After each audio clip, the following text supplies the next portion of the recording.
1969 അച്യുതമേനോൻ മുഖ്യമന്ത്രിയാകുന്നത് കോൺഗ്രസിന്റെയും കൂടെ സഹായത്തോടും പിന്തുണയോടും കൂടിയാണ്.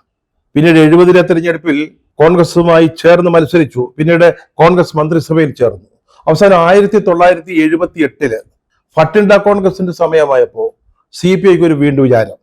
അടിയന്തരാവസ്ഥയ്ക്ക് ശേഷമാണ്. അടിയന്തരാവസ്ഥ ഒരു കാരണമായിട്ട് ബാക്ക് ഡ്രോപ്പിലുണ്ട്, അത് മറക്കുന്നില്ല. അപ്പോൾ ഒരു ചിന്ത, നമുക്ക് ഇടതുപക്ഷ ഐക്യം ഊട്ടി വളർത്തണം. അതിനുവേണ്ടി ഭട്ടിണ്ട കോൺഗ്രസ് ഒരു തീരുമാനമെടുത്തു.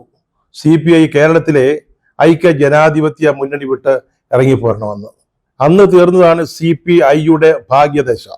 കോൺഗ്രസുമായി സഹകരിച്ച് പ്രവർത്തിച്ചിരുന്ന കാലത്ത്, ഒരു ചെറിയ കാലമാണ്, അക്കാലത്ത് CPIക്കും അതിൻ്റെ നേതാക്കൾക്കും കിട്ടിയിരുന്ന ബഹുമാനം, പരിഗണന പിന്നീട് എപ്പോഴെങ്കിലും ആ പാർട്ടിക്ക് കിട്ടിയിട്ടുണ്ടോ?